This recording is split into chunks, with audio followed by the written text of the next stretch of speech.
Hello, this is David Bernstein. I'm founder of the Jewish Institute for Liberal Values, and I'm with my partner here, Brandy Shafetinsky. Hi, Brandy. Hey, David. This is the Jewish Contrarians podcast, and this is our first one together since the horrific events of October 7th, when nearly 1,500 Israelis were massacred. I don't need to recount the horrors. We've been talking about them for the past 2 weeks, and we've been doing our best to do our part in making sure that Israel has the support it needs, that Israelis feel the love that they deserve, and that we play a role as an institution in raising awareness of where some of the hate comes from on the U.S. and global scene.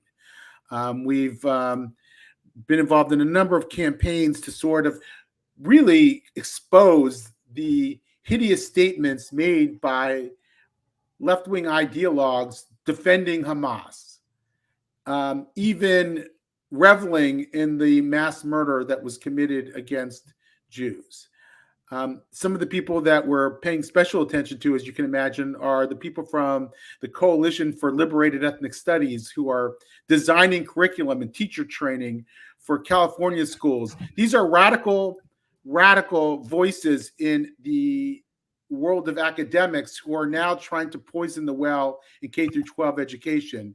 And we saw how that can work at that school in San Francisco where those kids were chanting "From the river to the sea, Palestine will be free."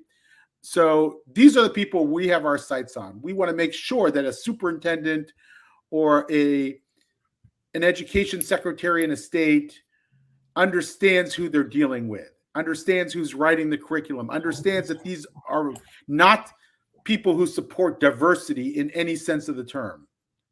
So we have a lot to do. We've talked about it. I wrote a letter right afterwards that talks about what our role is going to be in the next few months. We've stopped doing some things that we were doing before, and we're going to be emphasizing other things that require more of our attention. And we appreciate you going along with the ride and offering your support. And we're going to be expanding, frankly. We're going to be doing some interesting things. We have some additional financial resources to do more. We need more. There's always more to do. But I think you're going to see us really shine as we need to in this moment. And I'm glad to have an incredible team, including my colleague Brandy, who is constantly thinking. We're all constantly thinking about what needs to be done, how to do it, what our role is. And so I'm grateful for that. So Brandy, we're gonna talk a little bit about maybe we were right, and that I sort of said that we titled it tongue in cheek because we've been arguing that there is an ideology that has produced this kind of anti-Semitism that we've seen on the far left. I think caught a lot of people by surprise, and I will admit that as jaded as I am as someone who follows this, who wrote a book about it, who's in conversation with you about it all the time, that even I thought that some of these left-wing forces would first say, well, of course, that was beyond the pale what they did. But they didn't even give the token condolences to the Israelis. They went right into, they deserved it. And I think we're going to break down some of what we've heard from. I mean, I don't need to break down what we've heard from the far left because you've already seen those memes that have come out of their mouths. But I want to talk about us, the Jewish community, and how the Jewish community, particularly the Jewish left, has been processing this, and sort of explore with Brandy what this can mean for the Jewish community moving forward. So the first quote I want to bring up is from Rabbi Sharon Brous. Dan, would you put that up? Thank you. Okay, to justify barbarity in the service of decolonization and the liberation of Palestine requires more than an ideological commitment to Palestinian freedom. It demands mental and emotional contortions that render a person fundamentally unable to see the humanity in a Jew. It requires a deep-rooted association with Jews and power, the Jew as oppressor, the Jew as victimizer. So this is Rabbi Sharon Brous, who is the head of IKAR. She's a leading Jewish progressive voice. And obviously, we can see from this that she's been deeply shaken. And you can look at her, you can watch her entire talk on the ICAR website. Very easy to do. And it's also in the New York Times article that came out today as well that we'll be showing later. So, Brandy, let me ask you, what do you make of her words? I'm sure that they resonate with a lot of American Jews, especially those that sit left of the political center. I'm more jaded than you, so I wasn't as surprised by the inexcusable behavior I think we've seen on the streets of cities all over the United States. But I've said for a long time that I think that people who claim to be on the side of social justice are instead seeking social vengeance. And I think that they just showed that. There wasn't, I do not believe that people were protesting and marching and rallying in the street in support of Palestinian rights or a Palestinian state. I think they were marching and rallying in support of Hamas. And I think they've told us that many times before this horrific terrorist attack. And it's just so, it was so brutal that we want to believe as a society that there wouldn't be people that would justify that type of brutality. And so I think that too many of us convinced ourselves that that's not what it was about. But again, we're seeing acts of social vengeance disguised as some form of justice. Yes. Do you make any distinction, by the way, between people who would go to a rally amid the Israeli military action in Gaza and protest, let's say, whatever Israel's doing, whatever military actions they're taking, and the people who right after the slaughter on October 7th came out and justified the bombing? Do you think that there's any moral difference between those two acts? No, I don't. I'm sure that other people can find a difference. I do not, because the people that have protested against Israeli military action in defensive action in response to being attacked weren't protesting the initial attacks. So there's a hypocrisy there that shows. But what if they did? What if someone did say, this is awful what they did to Israelis, and as soon as Israel began its campaign, took to the streets? Is there any, do you give that person more legitimacy? No, because it's a false equivalency. There isn't an to me, there is no equivalency between an army and terrorists that lynched thousands of people. You hear, especially in the Jewish community, as referring to what happened as a pogrom. It was a lynching. To me, I'm putting it in context of what we've seen happen here in the United States. Those people were lynched. Yeah. So I might, slightly disagree with you on that. First of all, I think, obviously, I agree with you that it was a lynching, and I agree with you that it's a false moral equivalency. But I think that engaging in a false moral equivalency is a lesser crime and should be treated differently than outright justifying mass murder. And so if someone is going to offer up a false equivalency at a protest, I'm not going to like it, and I will critique it strongly, but I won't find that in utter contempt, and I don't think it's completely illegitimate. But that's not how I look at those initial statements and some of those early protests that seem to take the light and suicide, the homicidal violence of people on hand gliders going into a concert and mass murdering young people. And if you've seen some of the, David, maybe that is also because the same people that were, protesting in support of Hamas before there was an response from Israel were the same people that once Israel responded were also on the streets protesting against Hamas. And I give those people no moral slack. I mean, those people, I agree, but there might be, maybe I'm just making something up that doesn't exist, people who are more subtle than that, said all the right things, but then still feel compelled to protest Israel's war. I mean, I think they're wrong-headed. I think it's a kind of moralism, not morality, a kind of moralism that can't distinguish between victims and oppressors and confuses what looks bad with what is bad. But that doesn't mean that I think that they're the same as that other group. But maybe that's a different distinction without a difference. I don't know. No, that's fair. I think that's a fair point. Yeah. So I got an email from a prominent person in the world of diversity, somebody I largely disagreed with. I don't think he's a bad person, but he's one of these people who has been in the DEI world for many, many years. And I want to just read it. I'm not going to give you his name, but I think it's an interesting quote. It might bespeak something here, and it's something we're going to have to discuss. First, I hope that your family and colleagues and friends in Israel are okay, or at least as well as can be expected. He's Jewish, by the way. I just want you to say that. I'm writing because I owe you an apology. I didn't want to see the extent of anti-Semitism on the left that you have been calling out, but recent events have made it clear that, as you said, it is a serious and heartbreaking problem. In any case, I try to live by my life in integrity, and so I couldn't not reach out to apologize for how stubborn I was in our conversations. Wishing you well and praying for peace. Now, those are not publicly expressed sentiments, by the way, as more than one person has pointed out. So, do they count? They count because they were expressed to me. Do they count as much as they would count if they were expressed publicly? No, I don't think so. I think that they fall short in that way.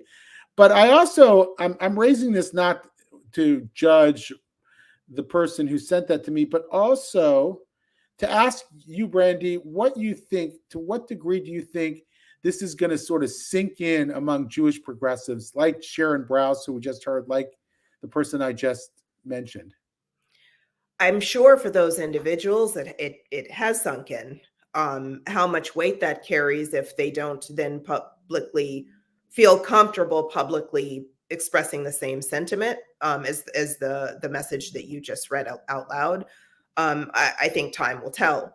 And this isn't judgment against the individuals that feel like they can't speak publicly on this. It's judgment against the circumstances that have led them to not feel comfortable speaking publicly against it, which to me is more an indicator of the climate of the overall society and culture that we find ourselves in, where people aren't comfortable saying what's obvious to us all now. Anti-Semitism, hatred, violence, calls for violence and bigotry can come from people who self-label as being progressive or liberal or intellectual. And, if we look back at history, that shouldn't come as a surprise. But I think in the case of the United States, we want to kind of paint racism as something that sits on the right and enlightenment is something that sits on the left. And that has never been true. And it's not true today.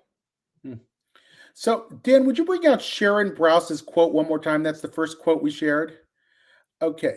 So I want to read the last part of it because I think it goes to what we're saying. So it says it requires a deep-rooted association with Jews in power, the Jew as oppressor, the Jew as victimizer. But what she doesn't say, and what we've been trying to get at, is that the overall ideology of oppressor, the rigid linkage between identity and privilege and identity and oppression, creates inexorably and inevitably the linkage between Jews and privilege, Jews in power. And so she's, in a way, acknowledging that's the way left-wing anti-Semitism has taken shape, to view Jews as powerful. But what she doesn't do in that quote, and what I think our task has been, is to try to show the linkage between the general ideology and the more specific understanding of Jews being slotted into the oppressor-oppressed framework in the way that they have. And I'm not sure whether more Jews will start to see it, or they'll just look at how Jews have been treated as sort of an expression of anti-Semitism rather than the underlying ideological antecedents that we've been talking about. Do you have thoughts on whether we can help them connect those dots? I mean, of course, I think we can. I wouldn't be, I'm sure you wouldn't either, be dedicating all the time, energy, and the rest of it on trying to do just that. But I think that we've seen this in other contexts. So, I've spent many years, my adult years, working as a victim advocate for victims and survivors of domestic violence. The idea that somebody who holds some sort of power, real or perceived, that they can't be victimized is, to me, what is kind of the underlying rot of this ideology that allows anti-Semitism to fester. So in the case of domestic violence, the idea that a woman who may have all of the material access to material goods as possible, the idea that she couldn't then be victimized by gender-based violence or by domestic violence is something that victim advocates around the country, at least, and hopefully around the world, have been pushing back against. And the other piece of it is, so because this victim holds wealth or degrees or whatever it is that is seen as privilege or power, because she holds that, does that mean that she deserves then to be victimized? So I think there are those two things that in that context, we see something similar when it comes to anti-Semitism that comes out of the far left that holds this oppressor versus oppressed binary. Yes. And, in some ways, it's a basic simplification and misunderstanding of power and what it means to have power.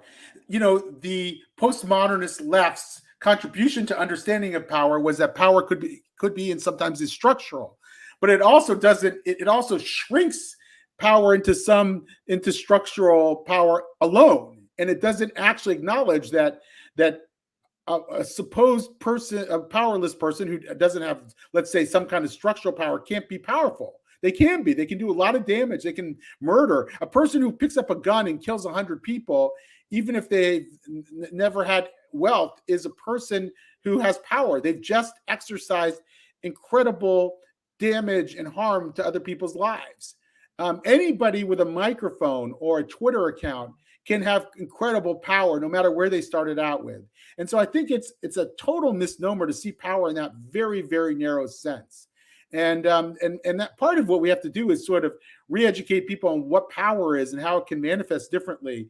Obviously, when the Hamas propagandists convinced the New York Times and the Washington Post and the Guardian and BBC and everybody else that Israelis had, in cold-blooded murder, destroyed a hospital in an airstrike and killed 500 Palestinians, that was an act of power. They completely manipulated the press, and there are now protests all over the Arab world. There was a peace conference that was canceled between Israel, Egypt, Jordan, and the Palestinian Authority, and that was because of their powerful actions in Gaza. Their powerful actions in Gaza. So I think that's a complete misunderstanding of what power is, and it's something that we should probably start to do more education around, and I certainly want to write about in the days ahead. So I think that's part of what we have to educate our community on, and I think you're right. We have a chance to do that. I want to look at some of the other quotes that we have. Dan, let's look at Yascha Mounk's quote. Yascha Mounk is a public intellectual. He is the editor and founder of Persuasion magazine, a very good publication. He just came out with a book called The Identity Synthesis, what we've been calling woke ideology or radical social justice ideology. He calls the identity synthesis. And this is what he says. The idea that all racism is structural is deeply damaging because it makes it hard for institutions to open their eyes to forms of discrimination toward members of groups that are supposedly dominant. And practices is made even worse by the fact that many people on the left have now embraced a very simplistic notion of who is dominant and who is marginalized. So because of that, as we were just saying, Brandy, we have that rigid set of definitions that comes out of like the wheel of privilege that's very popular in DEI circles. We end up with the kind of identification with Hamas and Gaza, and the identification of Jews in Israel as being the perennial oppressors. Any further thoughts on that? No, I mean, I agree. I agree with the quote. I agree with what you're saying. I think that the other piece, the follow-up piece to actually being able to dissect what holding power really means is the end part, because in the example you gave where all of these media outlets ran with the story that was put out by a terrorist organization that Israel had not only targeted and bombed a hospital, but that there were it resulted in 100 deaths of hundreds of innocents. After the truth came out, a couple of things happened, a couple of things didn't. What ended up happening is people gave excuses. Okay, sure. So it actually was an Islamic Jihad or Hamas rocket. It wasn't the Israelis that did it. But Israel is still conducting airstrikes throughout Gaza. So yeah, there was a lot of that. Right. That justified then these massive rallies that are happening all over the world, calling for not just the death and destruction of Israel and Israelis, but for the targeting of Jews. And Yes. so there's that piece. So there's the completely false idea around power and who holds it. And then the follow-up that, okay, even if we were wrong about that, those people still deserved it. I think that's right, and that Israel's committing other atrocities lacks any moral analysis at all. In other words, you're supposed to take that for granted without actually looking at any Israeli acts. So, buildings been destroyed, Palestinians were killed. Do we know the conditions there? Do we know that it was even the Israelis who did it, as we've just learned from the Islamic Jihad rocket?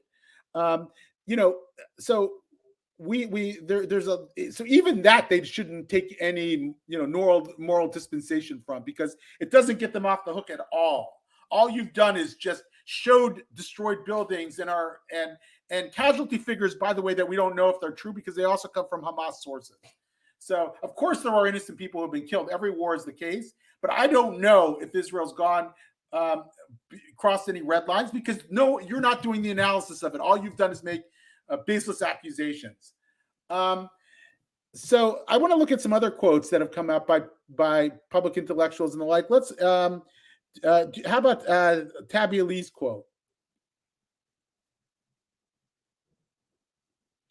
So Dr. Tabia Lee, we call her Lee. You've probably seen her on Fox or the other channels. She's been interviewed a lot lately. She had an amazing article that just came out on DEI and anti-Semitism. If you haven't seen it, check it out. It was in the New York Post as well. It was, I think, originally in Free Black Thought and reprinted in the New York Post. I was told in no uncertain term, this is her when she was the DEI professional at De Anza College in the Bay Area. I was told in no uncertain terms that Jews are white oppressors, and our job as faculty and staff members was to decenter whiteness. We've heard that a lot. I was astounded, but I shouldn't have been. At its worst, DEI is built on the unshakable belief that the world is divided into two groups of people, the oppressors and the oppressed. All right. So let's take that down. I don't know if there's any new insight into that, but it's something that we've been talking a lot about and just talked about. Let's look at Jonathan Chait's quote in the New Yorker, or if you have that, Dan, ready? Okay. Oh, New York. I'm sorry, New York. The illiberal left believes treating everybody equally when the power is so unequal merely serves to maintain existing structures of power. It follows from their critique that the legitimacy of a tactic can only be assessed with reference to whether it's being used by the oppressor or the oppressed. Is it okay for, say, a mob of protesters to shout down a lecture? Liberals would say no. Illiberal leftists would need to know who was the speaker and who was the mob before they could answer. What do you think, Brandy? I mean, I think that this highlights, again, the difference between justice and vengeance. So things are okay depending on who, which is kind of at the center of discrimination. That certain things are okay for certain people, but they're not okay for others, which is the illiberalism that comes out of this leftist ideology of oppressor versus oppressed. And in the instance of what we just saw, that means that the horrific acts of torture and kidnapping and the rest were justified because the right people did it. Right. In their view. Yeah. And Chait's article was basically saying, you think that what you're hearing from the left in identifying with Hamas is accidental. He's saying it's not accidental. It emerges directly from the ideology.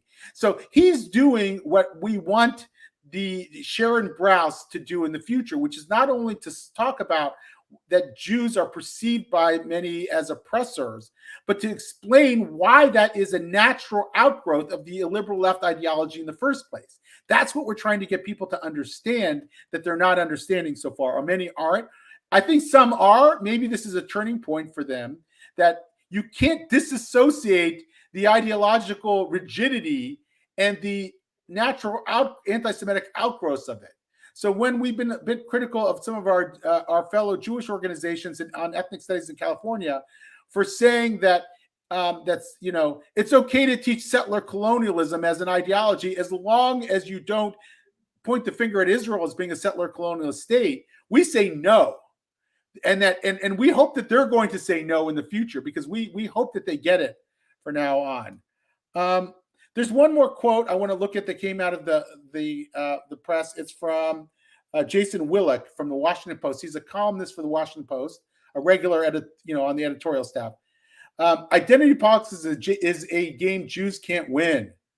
The organizing ideology of elite American universities today isn't free inquiry and illiberal neutrality. It's identity politics. Under identity politics, groups deemed marginalized are entitled to affirmation, but Jews never made as good identity politics client group. I mean, I have to tell you, this piece written by Jason Willick could have been written by any of us. I mean, he's an excellent writer, so I don't want to say we would have written as eloquently as he did, but he really articulated our key observation as an organization. What we're trying to get the Jewish community to understand in the months ahead so that they're able to fight anti-Semitism. Because I don't believe that we can effectively fight anti-Semitism if we can't talk about the ideology that animates it. We can't. I mean, in that example that I told you about just a second ago about California, you're going to talk about settler colonialist ideology only if it applies to Jews. Doesn't get you there. You're falling short in fighting it because you're falling short in naming the ideological problem. I know I might be sounding like a broken record here, but I think it's so important that we get that across to people. There's a question or a comment actually by Barbara Mazur that I want to actually bring up there. Dan, can you do that? It's the first one, if I may. Okay. If I may, the underlying attitude is Jew as the polluter, Jew as the destroyer. The current pollutant is powerful, so the Jew is characterized as powerful. This animosity toward Jews has its roots.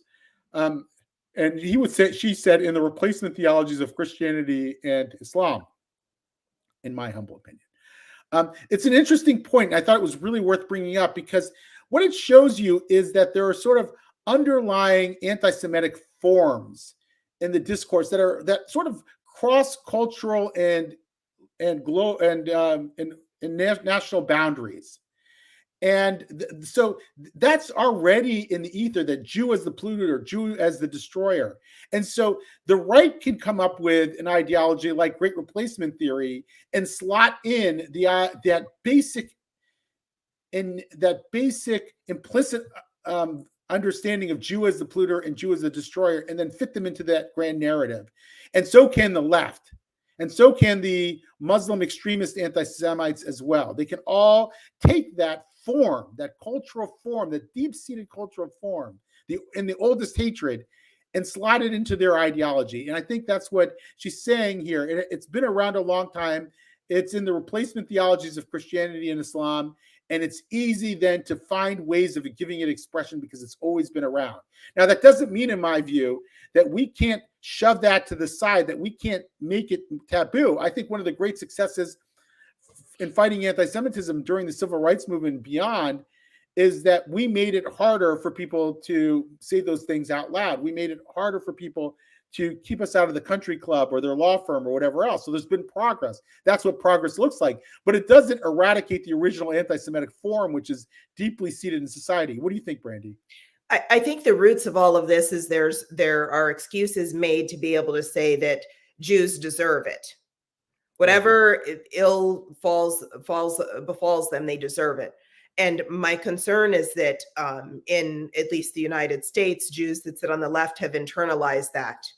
And again, I'll use the example of having worked with domestic violence victims. There's an internalization of, well, I deserved it because I didn't do such and such correctly. And if only I do that, then whatever negative thing that's coming my way won't come my way. That's what I'm hoping that we're able to push back on, that we aren't taking the position of a domestic violence victim, someone who's been victimized to that horrific thing, to where we're thinking, well, we deserve it. So we're going to adopt the ideology of whatever is coming out of radical ethnic studies because, we're internalizing the idea that we hold privilege or that we've been successful in this space or whatever. And so we owe it to other people more than we owe it to ourselves. And I think that that's a bit of what we were hopefully pushing back against. And I hope that we're able to be even more successful in doing it. I'm more of a realist than an optimist or a pessimist. So to me, time will tell. I hope that this horrific event at least was a wake-up call, because we can see now a couple of things. One, that obviously this isn't just about Israel. When anti-Zionism rears its ugly head, it impacts and attacks Jews all over the place. Yes, I agree. I think that's a really very powerful insight that you bring with you from sort of the world of human services and how this plays out in the lives of individuals as well. I think it's just always really important to bring that, and as you do, to these conversations.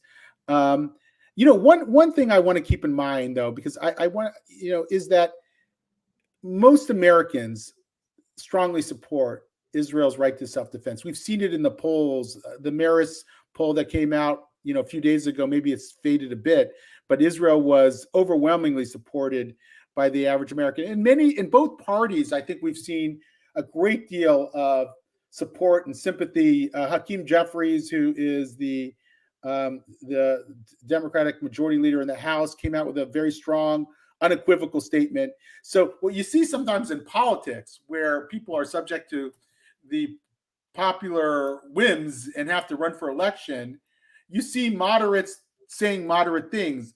But in institutions where smaller groups of ideologues can take over, and do often take over, you see people sort of, saying extremist things that the vast majority, overwhelming majority of people don't believe. But that doesn't mean that they can't do damage. I mean, even if 90% of people are on our side on this and think that it's horrific what Hamas did, 95% even, that 5%, because of the way that they're organized and because of where they're situated, can do an incredible amount of damage. And they can make it so a school superintendent is unable to speak about what happened in Israel because they're scared of the flack that they're going to get from that group. What do you think? Yeah, I agree.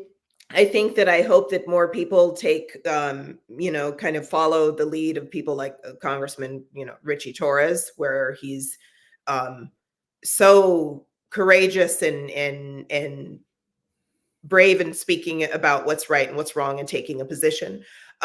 My concern is the same, that even if the people who are taking the side of terrorists are in the minority, they're in our systems of education. So not just is that damaging for Jewish students, for all students, teachers, educators in those places, it also will impact and has very real impact on future generations of people. And I think that that's one of my biggest fears. Our public schools, our public school system has millions of students who will then go on to be the future educators and lawmakers and nonprofit leaders in the years to come. And if they are being impacted by this ideology that is highly anti-Semitic and bigoted and hateful, my concern is for the future. Yeah.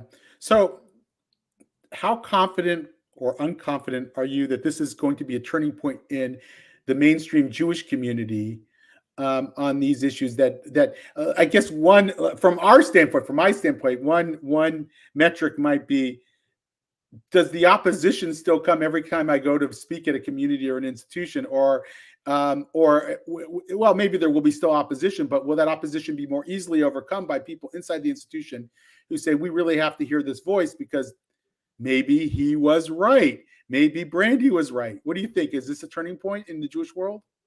I think it can be. Do I think it is? I'm not sure. I think it's too soon to say. I've seen, unfortunately, entirely too much cowardice from certain people who hold leadership positions, not all, but some. And I worry that it may be easy for them to fold back into that cowardice instead of actually leading the organizations and the communities that they're responsible for leading. Yeah. I'm not sure. Yeah, I just not sure how anybody with a straight face is going to say that you at least don't deserve a hearing for making the connection between radical left-wing ideology and anti-Semitism on the left. I'm trying to hear that. They will, but yeah. That may be so, but I think that even over these past 12, 13 days, we've already seen it. At least I have, and I'm not here to name names, but I've seen already organizations or community leaders still do the same thing they did before. So they'll give lip service to what happened, but they're still trying to shut out those of us who have been pleading with them, arguing with them to acknowledge the roots of left-wing anti-Semitism. And some of them are like, they're still taking the same tactics. They're playing lip service in public and behind the scenes still bad mouthing. Yeah, I think that's right. And it is the jury is still out on it. But, as somebody recently told us, he's neither an optimist or a pessimist. He's a realist, and because he believes that to be optimistic is not to actually do something that you can do in your own power. And I